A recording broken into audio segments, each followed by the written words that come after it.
Olá, turma do nono ano. Eu sou a professora Hélida. Eu sou a professora Daisy. E hoje nós iremos falar sobre a constituição da matéria.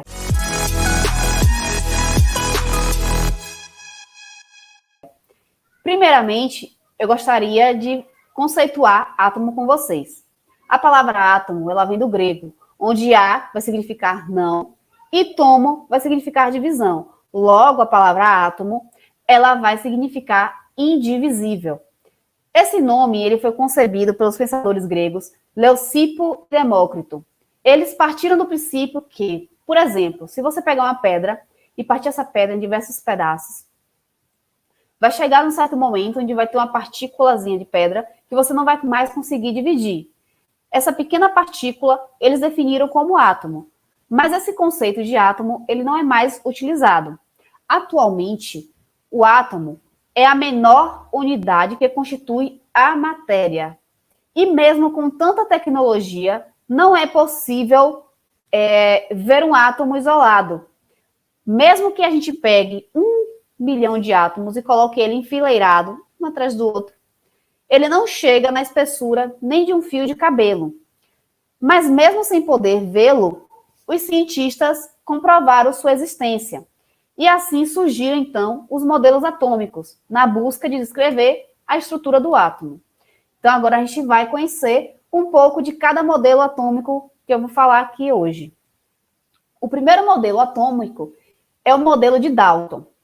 John Dalton, ele foi o primeiro a propor um modelo atômico consistente, isso por volta de 1803.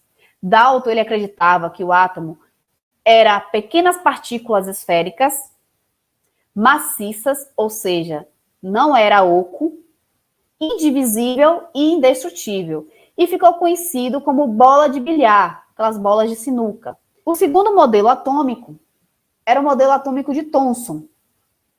Joseph John Thomson, por volta de 1898, propôs um modelo que ficou conhecido como pudim de ameixas ou bolo de passas. Thomson ele concluiu que o átomo era, assim como o de Dalton, esférico, mas não maciços e divisíveis.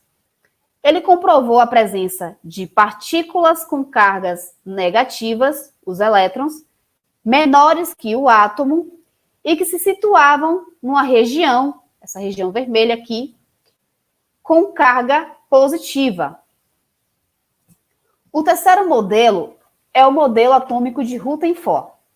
Ernest Rutherford, por volta de 1909, começou a realizar alguns experimentos para tentar comprovar o modelo de Thomson, o modelo de pudim de ameixa. Num desses experimentos, ele concluiu que o átomo não era uma estrutura inteira, ele teria um núcleo formado por prótons, que são partículas com cargas positivas, circundado por uma eletrosfera com elétrons, que são partículas com cargas negativas, que realizavam movimentos ao redor desse núcleo. Ou seja, tinha um núcleo com prótons e na eletrosfera havia elétrons e ficava rodando ao redor desse núcleo. Esse modelo ele ficou conhecido como sistema planetário ou sistema solar. Se a gente imaginar o sistema solar, o Sol, para Rutherford, era como se fosse o núcleo, e os planetas que rodam ao redor desse Sol eram os elétrons, por isso, sistema solar. Alguns anos mais tarde, foi descoberto o nêutron, e esse modelo de Rutherford ele foi um pouco modificado. Então, ficou assim, o núcleo composto por prótons e nêutrons, e a eletrosfera composta por elétrons. O quarto modelo, que é um dos mais aceitos atualmente, é o modelo atômico de Rutherford-Bohr.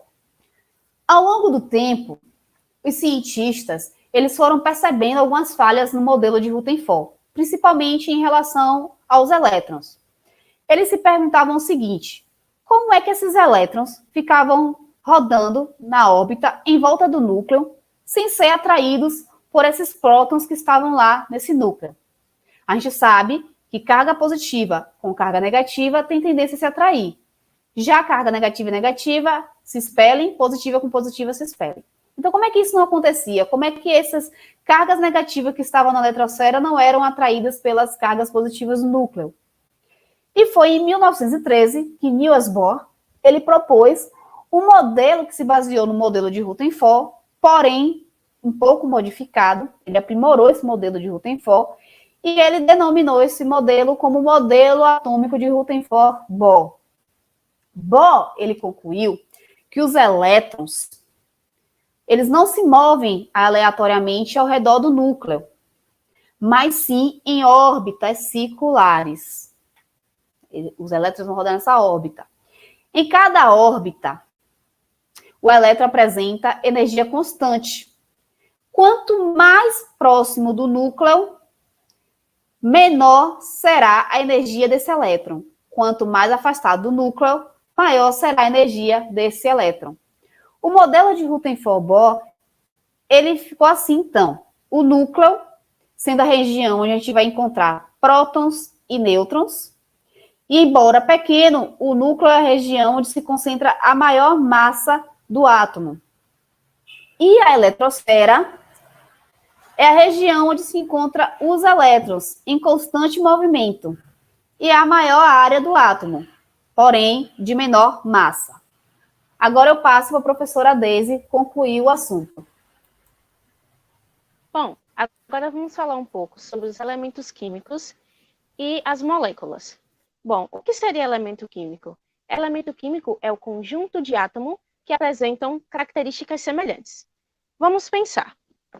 Considere isso sendo um átomo. Ele é redondo e ele é vermelho. Esse daqui também sendo um átomo, ele é redondo e é vermelho. Como eles são parecidos, como eles vão ter características semelhantes, eles vão se juntar. Esse daqui também, sendo vermelho e redondo, ele também se juntará a esses aqui, formando um elemento químico. Bom, este elemento químico, eles são a forma mais simples da matéria. Atualmente, existem 92 deles naturais, ou seja, que são encontrados na natureza, e 26 deles são artificiais. Todos esses elementos, eles podem ser encontrados na tabela periódica. Outro conceito muito importante que a gente precisa conversar é sobre as moléculas. E o que seria a molécula? A molécula é a combinação de átomos. Vamos, para exemplificar melhor, vamos pensar no gás carbônico. O gás carbônico é uma molécula que é composta de um átomo de carbono mais 2 átomos de oxigênio. Essa junção desse átomo de carbono mais esses 2 átomos de oxigênio vai formar o gás carbônico, que vai ser a molécula. E voltando a falar sobre os elementos químicos, também vão se apresentar nesses elementos o número de massa e o número atômico. Mas para a gente falar sobre esses dois, precisamos relembrar um pouco o que a professora Hélida falou sobre os átomos. O átomo, ele é a unidade básica da matéria, e ele vai ter a partícula, como a professora Hélida falou, que são os prótons, os nêutrons e os elétrons. E vamos ter o núcleo, que é onde vai estar os prótons mais os nêutrons. E é onde também vai estar a massa. E como é que a gente faz para saber qual a massa desse átomo? Bom, a gente vai fazer uma continha bem simples. A gente vai ter o número de massa, que vai ser representado pela letra A maiúscula, o próton, que vai ser representado pela letra P minúscula, e o número de nêutrons, que vai ser representado pela letra N minúscula. Então, vai ser a continha prótons mais nêutrons, que vai ser igual ao número de massa. Em relação ao número atômico, o número atômico vai ser a quantidade de prótons que vai estar naquele átomo. E para representar o número atômico, nós temos a letra Z. E como é que a gente vai encontrar esses elementos químicos na tabela periódica? Bom, quando a gente vai olhar a tabela periódica, de acordo com a IUPAC, que é a União Internacional de Química Pura e Aplicada, ela diz que o elemento ele vai ter o seu símbolo, que ele vai ser ou uma letra ou uma sigla, que vai estar em letra maiúscula, vai apresentar o número de massa na parte inferior e o número atômico na parte superior. Para exemplificar mais ainda e vocês compreenderem muito bem, o número atômico é como se fosse o número da sua identidade. Sabe o seu RG? Pronto, ele vai ter um número e só você vai ter aquele número. O número atômico é semelhante a isso. Se você for olhar na tabela periódica e procurar um elemento que tenha um número atômico 1, você vai achar o hidrogênio e somente o hidrogênio, porque é somente ele que vai ter o número atômico 1. Bom, é isso que temos para falar um pouco hoje. Vamos falar um pouco mais sobre tabela periódica na próxima aula. Então é isso. Obrigada e tchau, tchau. Até a próxima aula e tchau.